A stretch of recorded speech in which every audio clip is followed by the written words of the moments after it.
háborús bűnökre sok országnak van sok definíciója, de legáltalánosabban az 1949-ben elfogadott és azóta több elemmel kiegészített 4 Genfi egyezményben foglaltakat szokás figyelembe venni. Ezek különböző témákban határozzák meg a háborúk idején a civilek, a sérültek, a hadifoglyok védelmét, illetve azt, hogy milyen hadi eszközöket lehet bevetni. Általános értelemben, ha valaki ezeket megsérti, azt szokás háborús bűnnek nevezni. No de, gondoltad volna, hány olyan videójáték van, ahol ezeket megsérted? Hogy hányszor ad kifejezetten olyan utasítást a játék, hogy vigyél véghez háborús bűnöket? Hogy konkrétan ez a játék célja? A mai videóban az Unibet támogatásával ezeket fogom összeszedni. Sziasztok, én Dani vagyok, vágjunk is bele! Volt egy időben már nem aktív Twitter vagy X profil, a Can you commit war crimes, ami a Can you pet the dog mintájára azt a kérdést tette fel a videójátékokról, el tudsz követni háborús bűnöket benne. Ez nagyrészt az ő gyűjtésben, részben pedig egyéb dolgok alapján találtam egy csomó meglepő helyzetet a témában, na nézzük is. Kezdjük mindjárt egy kiegészítő protokollal, ami megtiltja, hogy mindenféle robbanó tárgyakat bizonyos védett dolgokra erősítsenek a hadban álló felek. Ilyenek nyilván az elesett katonák holttestei, temetők, vallási helyek, történelmi emlékművek, stb. És bizony, ezek közé tartoznak az ételek is. Nyilván nem csalogathatod bombához közel az ellenfeleket az étel ígéretével. Akkor kedves Valve, a TF2 Halloweeni eventjében ez mi? Egy tökre erősített bomba, és bár valóban a TF2 lore szerint ez az egész harc a két fél között valójában nem minősül nemzetközi konfliktusnak, sokkal inkább két zsoldos sereg közti harc, de ettől függetlenül ezek a szabályok továbbra is érvényesülnek. És bizony a halloweeni pályák tele vannak szorva ezekkel a robbanó tökbombákkal, amiket ha véletlenül találat ér, brutálisan agresszív módon robbannak és sebeznek a közelükben lévőkre. Ezeket sokszor a játékosok saját közlekedésükre is használják, úgynevezett pumpkin jumpok kedvéért, de kifejezetten achievement is jár azért, ha sikerül ellenfelekkel végezned azáltal, hogy rálősz a tökbombára, amikor a közelükben állnak. Kérdéses persze, hogy az ellenfél azért állt a tök mellé, mert enni akar belőle, vagy az amúgy is gyakori előfordulások miatt jogos feltételezés, hogy mindenki tudja, hogy ezek robbannak, de tény, hogy első ránézésre biztonságos, ártalmatlan zöldségnek tűnik, miközben pedig halálos fegyver. Így érthető, hogy háborús bűnnek számít. A Genfi egyezmények egyik legkorábbi verziója is már kifejezetten azért jött létre, hogy a hadi sebesülteket védje, a harctéri orvosi ellátást végzőket teljesen kivegye a célpontok közül. Nos, a Star Wars Squadronsban ilyenféle úri mulatságokkal nem kell töltened az időt, pláne ha a galaktikus birodalom vadászpilótája vagy. A Chaos at Mon Cala küldetésben egy alapvetően katonai célpontot kell megsemmisítenünk. Ez nyilvánvalóan a legkevésbé háborús bűn az egészben. A Mon Calamari hajógyárat kéne kivonnunk a forgalomból, hogy a lázadók ne tudjanak újabb hajókat építeni maguknak. Oké, stimmel. Csak hogy a küldetés egy pontján a játék azt az utasítást adja, hogy támadjuk meg egy kórházhajót. Hogy micsoda? Igen, van itt egy medical frigate, aminek a fő célja a sebesültek ellátása, rajta orvosok teljesítenek szolgálatot, mi pedig elpusztítjuk. Na kérem, akik egész eddig próbáltak érvelgetni azzal, hogy de hát a birodalom rendet hozott a galaxisba, és segített megdönteni egy több évszázados teokrata diktatúrát, az azért vegye figyelembe, hogy milyen eszközökkel, milyen háborús bűnökkel csinálták meg ezt. Nyilván a játék nem ad lehetőséget, hogy a lelkiismereti okokból megtagadjuk a parancsot, így ha a sztori végére akarunk járni, kötelező ezt a háborús bűnt elkövetnünk. Na, a Spec Ops The Line az a játék, ami a legközelebb áll konkrétan egy háborús bűn szimulátorhoz. A játékban egy speciális CIA alakulat vezetőjét irányítjuk, aki egy homokviharok által feldúlt Dubajba érkezik, hogy kiderítse, mi történt pontosan az itt eltűnt amerikai hadsereg egyik osztagával, akik állítólag komoly atrocitásokat kezdtek el civilek ellen bevetni. A játék egy pontján egy hatalmas csapattal találjuk szembe magunkat, és az egyetlen kiútnak az tűnik, hogy fehér foszfort vetünk be ellenük. Bár a csapatunk egyik tagja tiltakozik, ezt végül meg is csináljuk, és utána szembesülünk az eredménnyel. Borzasztóan szétégett, szenvedő emberek, akik között ráadásul nem csak katonák, de civilek is vannak. A fehér foszfor ugyanis az oxigénnel érintkezve azonnal lángra kap, akár 815 fokon is éghet. Zsírban oldódik, így az emberi bőrhöz érve azonnal rátapad és rá oldódik a bőrre, majd meggyullad és konkrétan akár a csontig képes leégetni a húst. Ha már csak a test 10%-a érintkezik a fehér foszforral, végzetes lehet, de még a halálok közül is az egyik legkegyetlenebb és legfájdalmasabb.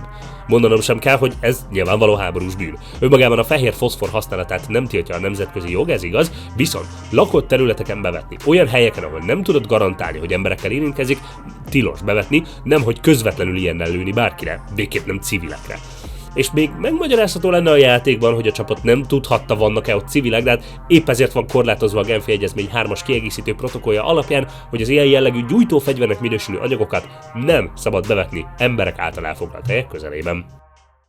A Fire Emblem játékok mind különböző sztorikat mutatnak be, de nyilván ami egységes mindben, az a játékmenet. Gyakorlatilag a játékokban te mindig egy vezért alakítasz, aki mindenféle katonákat gyűjt maga mellé, akik mind egyedi képességekkel, sztorival rendelkeznek. A játék sztoria iszonyú komplex, és biztos van egy csomó háborús bűn benne, amit nem vettem észre, de most egyetlen felfogadható katonát szeretnék kiemelni az 5. játékból, Karint. Karin egy Pegazus lovag, akivel a 4. fejezetben találkozunk, miután főhősünket ugyanabba a börtönbe vetik, mint ahol ő is van.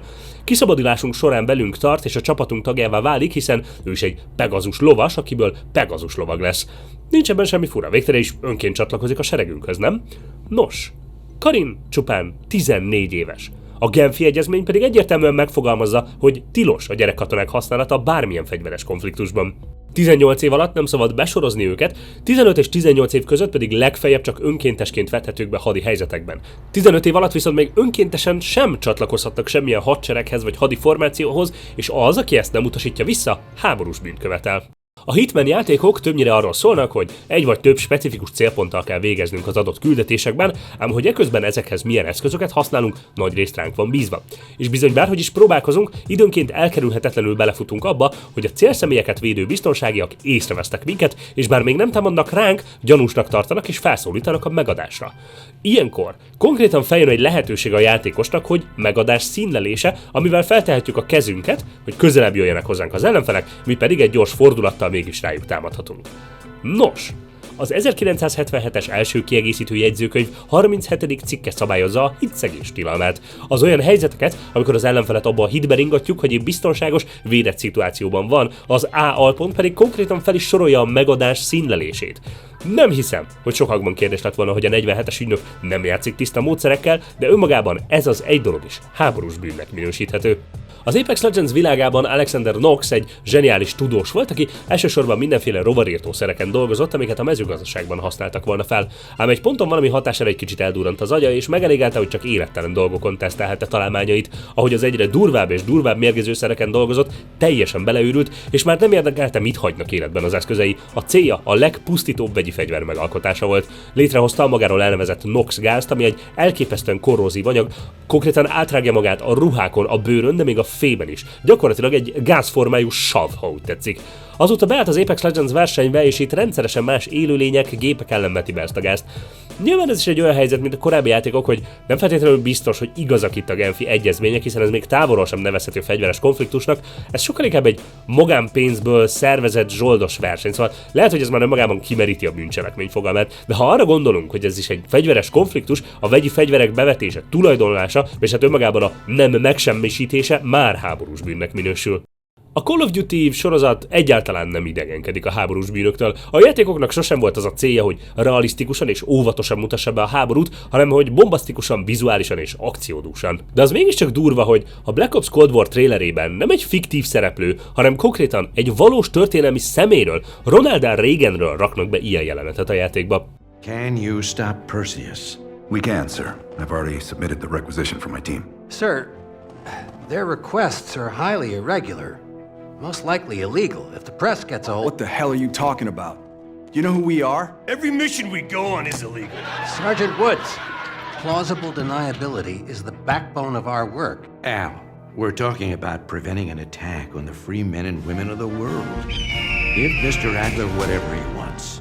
Az egy dolog, hogy a CIA mindig is küzdött azokkal a vádakkal, hogy sok illegális dolgot csináltak a hidegháború idején, de hogy ennyire egyértelműen elnöki felhatalmazást adjon egy játék a háborús bűnöknek, azon bűnök tudatában, az elég durva, főleg úgy, hogy régen azért nem egy konfliktusos, megítéléstől mentes politikus. De az is vicces, hogy ez szépen csak a játék trailere. Fel sem merül, hogy a háborús bűnök amúgy hogy működnek, vagy hogy ez senki szemében nem szálka, hogyha Amerika védelméről van szó, akkor az ilyen mi haszna nemzetközi jog az nem számít.